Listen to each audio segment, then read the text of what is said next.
હર હર મહાદેવ મિત્રો, આજે આપણે આવી ગયા છીએ નારાયણ ધરો કે જે જૂનાગઢમાં ભવનાથ કહેવાય છે ત્યાં આવેલો છે. ટૂંકમાં આજે આપણે ત્યાંની મુલાકાત લેવાના છીએ. તો ચાલો મિત્રો, હું તમને આજે આખી મારી પાસે થોડીક છે એટલી માહિતી તમને આપીશ. અહીંથી સીધા આપણે નીકળીએ એટલે નારાયણ ધરે જવાનો રસ્તો આપણે એટલે એમ કહી તો જડેશ્વરજી મહાદેવ મંદિર છે ને તેના પાછળનો ભાગ છે તે આપણે નારાયણ ધરો કહેવાય છે. આપણે અત્યારે જે જઈ રહ્યા છીએ તે રસ્તા આ નારાયણ ધરાનો રસ્તો છે. થોડાક અંદર જ જાવ એટલે પરબારો અંદર નારાયણ ધરો આવી જાય છે અને ત્યાં બહુ હરિયાળી પણ એટલી હોય છે. અહીંયા માણસો નાહવા, સ્નાન કરવા અને બધું આજે હું તમને બતાવીશ કે શું શું દર્શન કરવા માટે આવે છે. પાણી રેડવા માટે પણ માણસો એટલા બહારથી આવે છે, એનું એવું બધું મહત્ત્વ આવેલું છે. તો મિત્રો, આ જે છે તે અહીંયા એક ચેક ડેમ કહેવાય છે કે નારાયણ ધરો, કે જ્યાં મોટો બધો એક ડેમ બનાવેલો છે. જો આ પાણી ભર્યું છે અને ત્યાંથી જાય છે. જો મિત્રો, આ છે તે આપણે નારાયણ ધરાના પટાંગણ મોટું બધું ત્યાં છે, કે એટલે એમ કહી કે નદી પટ જ છે. ત્યાં આપણે આજે આવી ગયા છીએ. હવે હું તમને કે જે ધરામાંથી પાણી આવે છે નારાયણ ધરામાંથી તે બતાવીશ. જો માણસો પણ નાય છે, સ્નાન કરે છે, અને એવું નથી કે આ બહારના લોકો પણ એટલું નારાયણ ધરાનું એટલું મહત્ત્વ છે અને માણસો બહુ જ આવે છે. જુઓ, આ નારાયણ ધરામાં માણસો સ્નાન કરી રહ્યા છે. પાણી પણ કેવું ખડખડ કરતું વહી રહ્યું છે.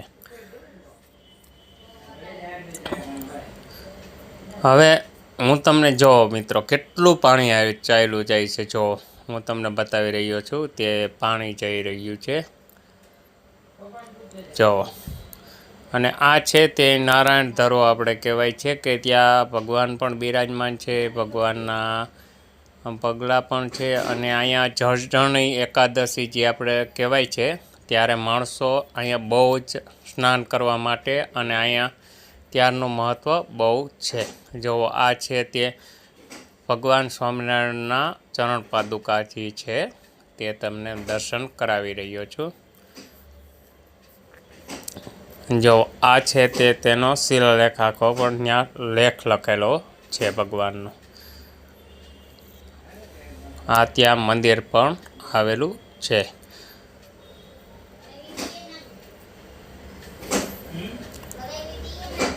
આ જગ્યા છે તે નારાયણ ધરા તરીકે ઓળખાય છે. પાણી પણ એટલું સુંદર મસ્ત, અને આ ગિરનારમાંથી જે પાણી આવે છે કે આપણે એમ કહીએ કે જટાશંકરથી જે પાણી આવે, આ એ જ પાણી છે કે આગળ જટાશંકર આવેલું છે ત્યાંથી જે પાણી હાલ્યું આવે છે ને, આ તે જ પાણી છે. હવે અહીંયા જાત્રાળુ પણ એટલા આવે છે. હવે હું તમને જે બતાવી રહ્યો છું તે જાત્રાળુ બતાવીશ કે રાજસ્થાની લોકો છે અને એમપીના છે, પણ બેય છે. બે એક એક બસ પડી છે. જો આ માણસો અત્યારે વનભોજન કરી રહ્યા છે.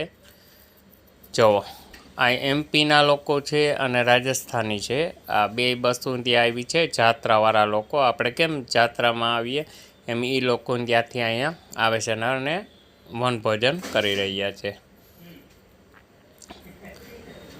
અને હવે જે આ પાણી ખડખડ કરતું વહે છે, અને આગળ જો હું તમને જે બતાવી રહ્યો છું ત્યાં પણ બીજો એક ચેક ડેમ આવેલો છે. પથ્થર છે અને એ પથ્થરની બાજુમાંથી પાણી પડે છે. આ પણ ચેક ડેમ જ છે. અહીંયા પણ મગર પણ છે લોકો બહુ આ નારાયણ ધરામાં. અને આપણે કહી તો ઘણીવાર દર્શન પણ કરેલા છે. નારાયણ ધરામાં મગર છે, પણ આમાં નહીં. જે આ બતાવી રહ્યો છું અત્યારે તેના આગળના ભાગમાં તે ત્યાં મગર આવેલી છે. એટલે અહીંયા મનાય છે કે સ્નાન કરો તો ધ્યાન રાખીને કરજો. તો મિત્રો, આવા જ અમારા વિડીયો જોવા માટે અમારી ચેનલને લાઈક કરો, શેર કરો, સબસ્ક્રાઈબ કરો. ક્યાં તે કે અમે વિડીયો મૂકીએ ત્યારે તમને બધાની પહેલાં જોવા મળે. હર હર મહાદેવ, હર